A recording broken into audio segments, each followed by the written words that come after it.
more than 6,000 years, the art of cutting hair has been practiced as a craft.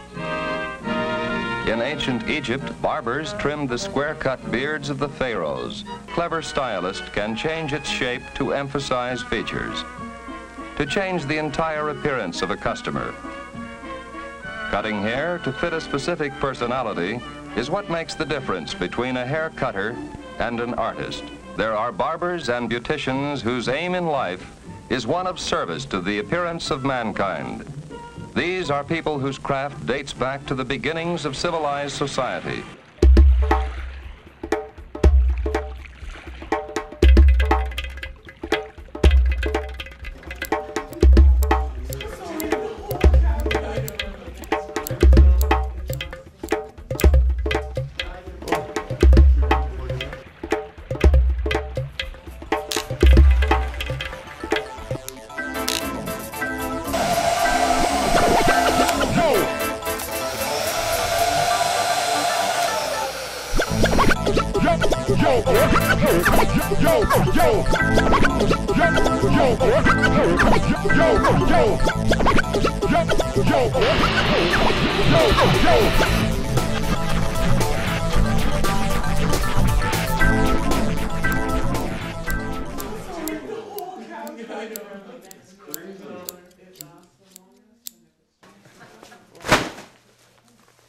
Like most kids who grew up in the 80s, I had a mullet. I had a rat tail when I was 8 years old. It was pretty sweet. And the Batman logo shaved into the back of my head. It was pretty styling. With curly hair, the frizzy poofy stage is very familiar to me. Everyone knows the awkward growing my hair out stage of hair growth. This is a dreaded mullet. When it became long enough, it started sticking together and making dreadlocks. I used to cut my hair. If I reflect back on my life, in the time where I was always cutting it, I wasn't like also the proudest person with my past. So I believe intuitively I was getting rid of it. If you're at a certain age and you try to keep up with modern styles, you're just like a tool. The Buddhists and the Hindus consider hair to contain the past energy or the past experience is stored in the hair cells somehow. And the Buddhist philosophy is about living the present. Past doesn't exist. Future doesn't exist. So what they do, they cut it all off. They're always bald. While the Hindus, they believe in the same thing, but they believe their roots are important, so they never cut their hair. I mean, you could do like an Egyptian pharaohs used to do and just have one lock of your hair that grows down to your, your waist and braid that. It's basically a fresh canvas to work on.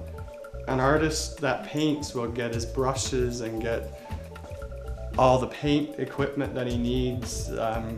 That with my scissors, with my color, I can do anything they can do. It is all about making that individual feel good and a lot better about themselves.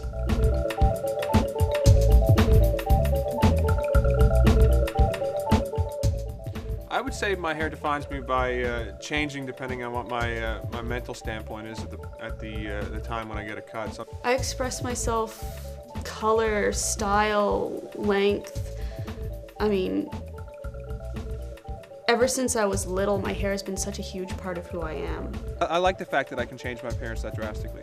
I like the fact that just cutting my hair or doing something different with it can just change things that quickly and easily. You have to start creating for yourself and coming up with your own concepts.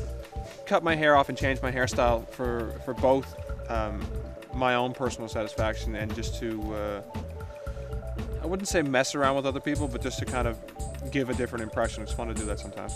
So they're all different feelings that go with different styles.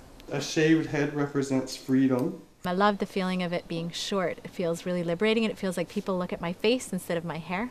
If I started losing my hair, I'd just shave it all off or shave it really low. Yeah, a little bit disconcerting for a while, but I guess I'd adapt. If I were to go bald, I would most definitely kill myself because I'm way too tall to pull off the bald thing. It is amazing how happy a boy can look after a haircut, especially as soon as he steps down from the barber chair. To most of us, when we are young, haircuts seem pretty useless, since the hair will always just grow back again. For some of us, anyway. But when you're on your way to meet your best girl, it's worth all the trouble.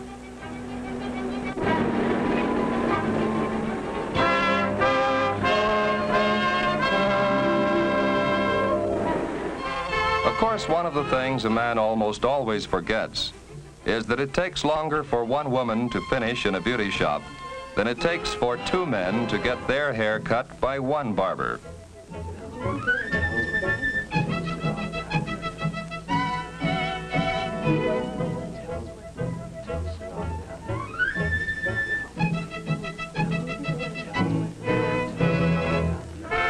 Waiting for a woman to leave a beauty salon has probably contributed as much humor and frustration to civilization as any other single human endeavor.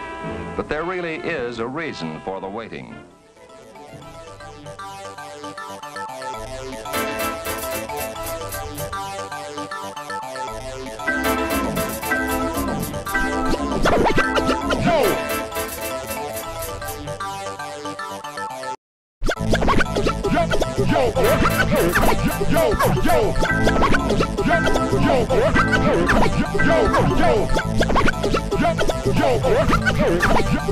Yo,